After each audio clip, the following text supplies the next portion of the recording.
உண்மையாய் சொல்ற தேவ சமூகத்துல இந்த ஞாயிற்றுக்கிழமை அசட்டை பண்ணாதபடிக்கு நீங்க தேவ சமூகத்துக்கு நீங்க கண்டினியூஸா கடந்து கொண்டு ஆண்டவரை மையப்படுத்தி பாருங்க. உங்களை உயர்ந்த இடத்துல கர்த்தர் வைக்கிறவரா இருக்கு. அடுத்த வருஷம் வாசிமான வசனத்தை பூமியின் உயர்ந்த இடங்களில் உன்னை ஏறி இருக்கும்படி பண்ணி தகப்பனாகிய ஆமென் ஹல்லேலூயா கர்த்தருடைய வாயிலை சொல்லிட்டு. அப்ப என்னன்னா ஞாயிற்றுக்கிழமை அன்னைக்கு உண்மையாவே சொல்றேன், நம்மளால எழுந்து வர முடியாத ஒரு சூழ்நிலை, படுத்த படுக்கையா இருக்கிறோம்னு சொன்னா நம்ம ஒருவேளை என்ன செய்யலாம், தடை பண்ணலாம்.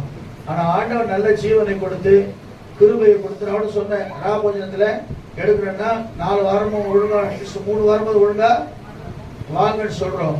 ஆனா 3 வாரம் வர மாட்டாங்க. 1 வாரம் மட்டும் கரெக்டா வந்து உட்காந்து